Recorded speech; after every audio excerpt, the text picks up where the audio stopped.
Alright guys, so we're talking about gun control over the next couple of weeks, and usually when we start this out, I have you guys tell me how many guns are in your house, and it's just because I wanted you guys to get a feeling of how many guns that are really out there. And I usually tell you, and parents don't necessarily like you to tell that information because people don't want other people to know how many guns they have because they're worried people might want to break in and steal them. So you would tell me whatever your parent told you to tell me. But I will tell you this, every time I do this, the range is between 7 to 9 guns owned by people in the house, okay? So, some people don't have any, some people have 25 or more. My dad, growing up, he was a gun collector.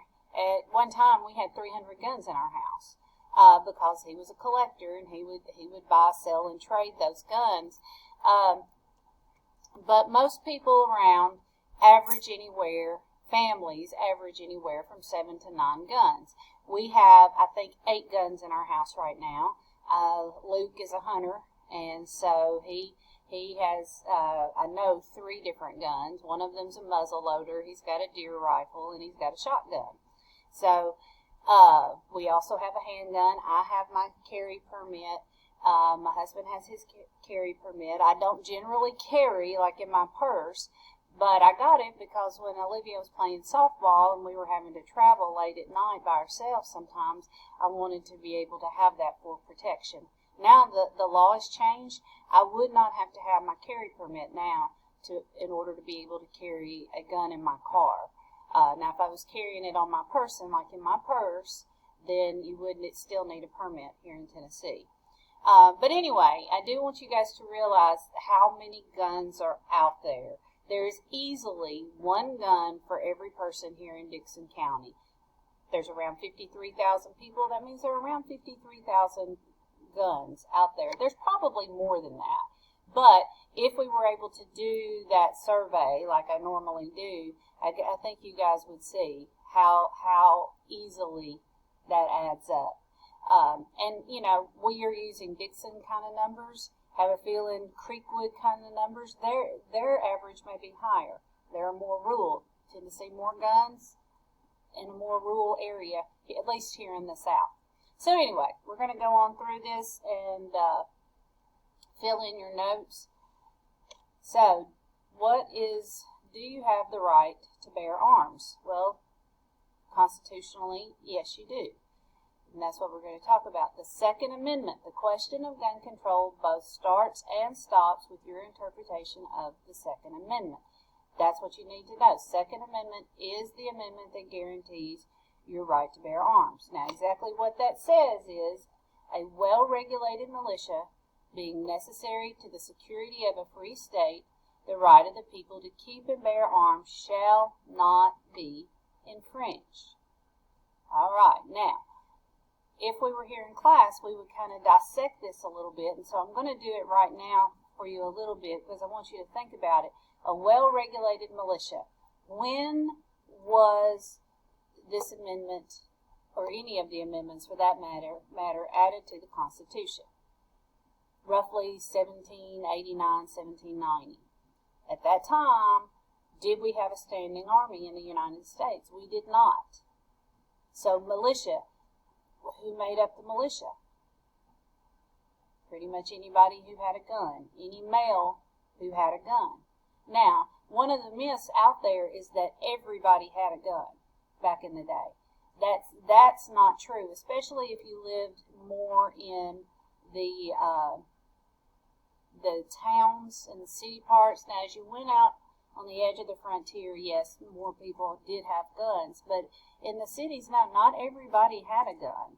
But, majority probably did. So anybody with a gun was part of this militia because we did not have a standing army. We did not have a police force even at that time. Being necessary to the security of a free state. Security of a free state.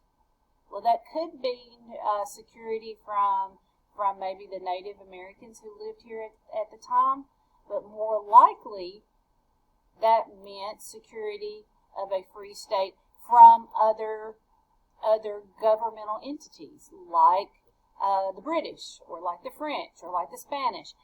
The security of a free state, the right of the people to keep and bear arms shall not be infringed. And you got to remember at this time, what kind of guns were they using? Muzzle loaders, right? How many shots per minute can you get with a muzzle loader? If you're really, really good, like the world record is 3.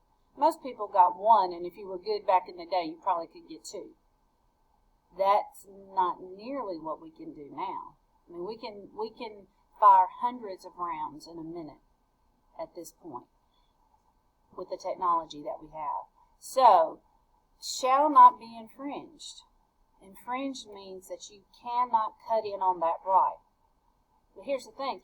We have passed laws to infringe the rights of people to bear arms already. You've got to be 21 in order to buy a handgun legally. You've got to be 18 to have a shotgun. Felons are not allowed to have guns. So if that's the case, we have infringed already.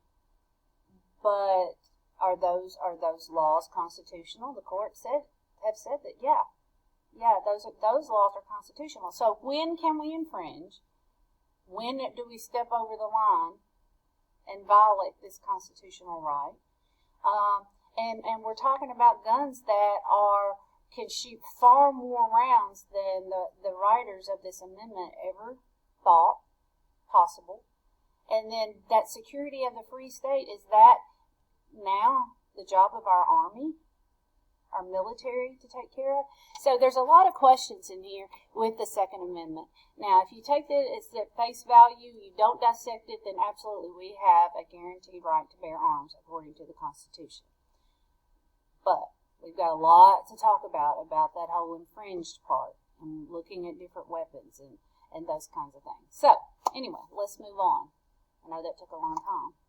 So, here are the arguments on both sides. How does gun availability affect society? Are we safer because of the proliferation of guns out there? Or is our world more dangerous because of the guns that are out there?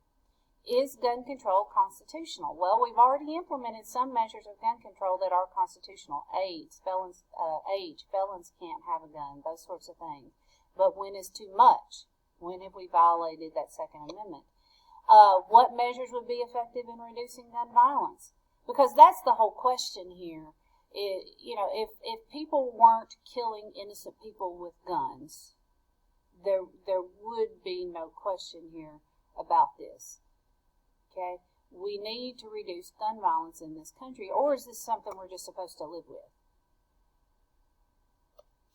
And then finally, how would a gun ban affect society?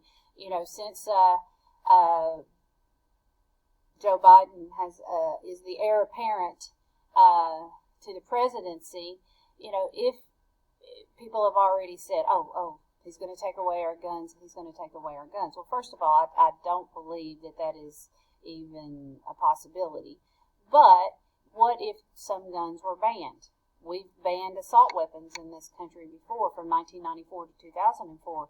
Did that have any impact on reducing gun violence? We'll talk about that later on.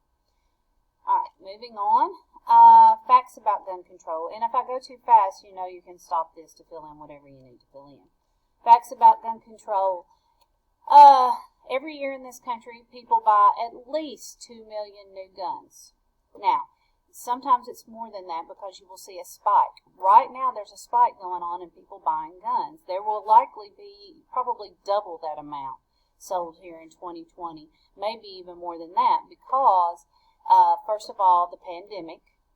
People were afraid that they might need to, the government might shut down, they might need to protect themselves, so people bought guns back in April, May, that time. And now that Joe Biden has been elected president, apparently, people are fearful that he's going to want to take away guns or defund the police. All of this stuff you may be hearing from the conservative media, saying that he may take away guns. make it more difficult to get guns. So you're seeing a spike right now. Lots of people are purchasing guns, purchasing ammunition. So that number could very, very likely go up for this year. At any given time in this country, there are around 426 million firearms in circulation. That was the last number that I looked up, the most current number that I've seen. And that's not necessarily, we don't go up 2 million guns every year like a wash, because guns do wear out. Guns are confiscated that have committed crimes, that sort of thing. So I wouldn't say that it goes up by 2 million every year, because for sometimes guns are taken out of circulation. 50% of Americans who keep guns keep them loaded. If you were in class right now, this is where I would ask you, raise your hand if you've got a loaded gun in your house. You know you do. I know we do not have a loaded gun in our house. We have a plan that's very easy to get to. Guns are very easy to get to in our house, and so is ammunition, but we do not keep a gun loaded in our house. 1 in 10 adults has carried a handgun away from home during the last year. Here again, I would ask you, how many of your parents have done that? We have. We've carried a loaded gun away from our home in the past year. When we travel, we usually carry a handgun with us, and it's loaded whenever we carry it. People use guns about 6,850 times per day to defend themselves. And that's not the police. Those are civilians. Now, I will say that that's not necessarily pulling a gun on someone. That could be showing the gun. All right? But they use that gun to defend themselves. 6,850 times a day. That's huge. I'm going a little fast because I'm going to run out of time. A 1996 study found that states that made it legal to carry concealed handguns had a significant drop in crime. Across the country, the majority of states do have a concealed carry program. Now, Tennessee is not concealed, it's just carry.